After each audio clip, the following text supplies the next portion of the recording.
وصايا. شعر أديب كمال الدين. أيها الحرف، في اللحظة التي ستدخل فيها إلى المسرح عاريا كسمكة في الماء، ستفاجأ بالحروف التي تحيط بك، حروف مرتزقة وأوغاد، حروف مجانين وأدعياء، حروف متصوفة عشاق وأنبياء.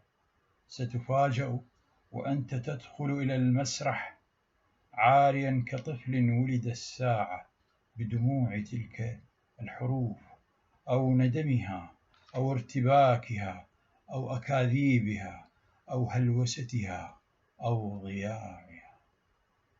ولكي تمسك غيمة الروح على المسرح وتطلقها إلى سماء الله، ينبغي عليك أن تتماسك وسط السيرك، وأن تتأمل وسط حديقة النقطة، وأن تبتهج وسط الحلبة، وتغني خارج داخل الجوقة، وترقص على الصراط. حين يكتمل دورك الصعب، حين يكتمل دورك الصعب بنجاح ساحق أو فشل أكيد، متجها إلى باب الخروج، تذكر أيها الحرف تلك الحروف التي التقيتها في السيرك أو الحلبة، في الجوقة أو الحديقة، أو على الصراط. تذكر وجعها الأليم ومباهجها الزائلة.